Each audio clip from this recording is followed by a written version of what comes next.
дұрыс болайық. Құрметті әріптестер, ата-аналар. Мен жобамды бастамас бұрын мына бір видеороликке назар аударғандарыңызды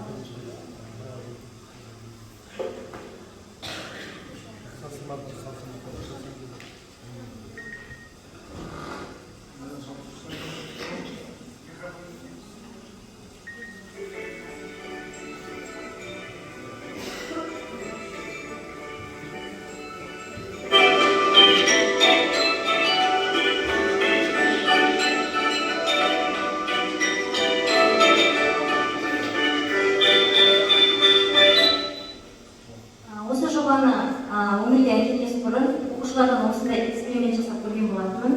Көріп отырғандарыңыздай, оқушылардың басым көпшілігі, мен осыны кәдімгі өзіміздің мектептегі қарапайым сыныптардан бастадым.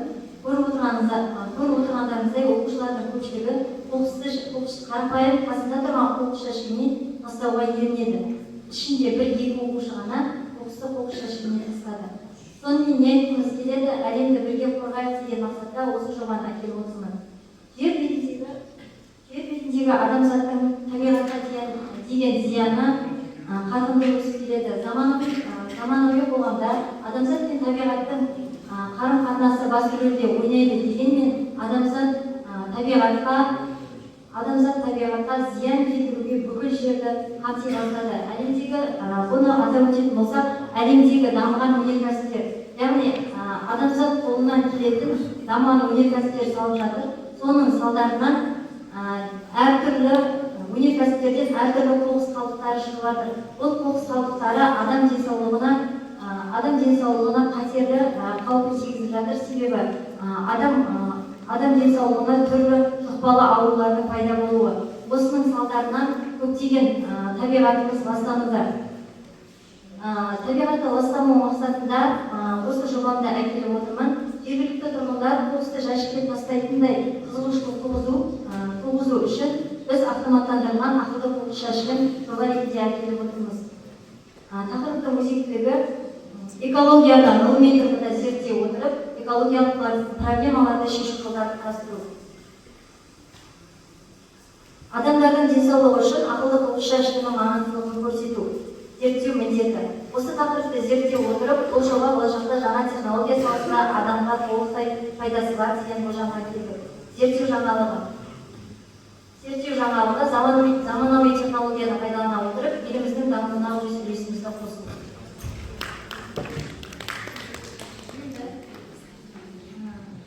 Бұл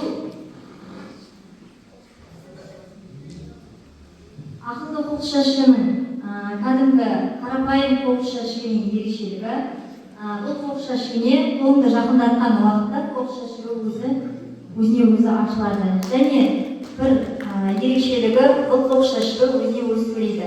Яғни адам қарапайым жерде жатқан қоқысты қоқыс жәшігіне өткізіп осы арқылы тазалыққа көңіл бөліп, экологияны қорғауға септігін тигізеді. Адамның қолы жақындаған уақытта қоқыс жәшігі өзі ашылады және өзі 4-5 секундтан кейін өзіне өзі жабылады. Және сөйлейді. Бұл менің әкеліп отырғаным тек жоба ғана. Бұны әрі қарай дамытамыз деген ойдамын. Және де осы қоқыс жәшігі біздің мектебіміздің әр сыныбында орналастырылса, оқушылар мектептен бастау алатын тазалықты, табиғатты да таза ұстап, барлық несін тигізер еді деп ойлаймын. Өздерінің үлестерін табиғатты тазалауға. Тыңдағандарыңызға рахмет. Және біздің қосымша екінші жобамыз күн энергиясын және жел энергиясын телефон арқылы басқару.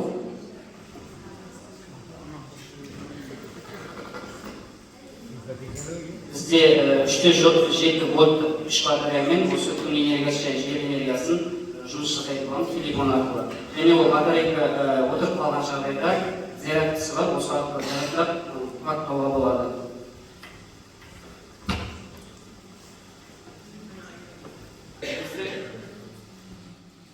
Бізде күн батареясының қуаты 13 болып тұр осы кезде.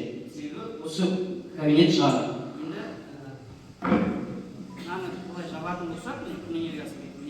азайып кетеді. 3, 2 деген сияқты. Ашатын болсақ көтеріледі. 13, 15 күн энергиясы. Енді жарығымызды жағамыз.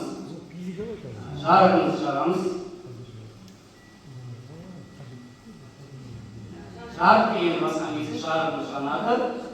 Өшіретін болсақ, қайтып сөндіреді. Енді жел энергиясын қосам.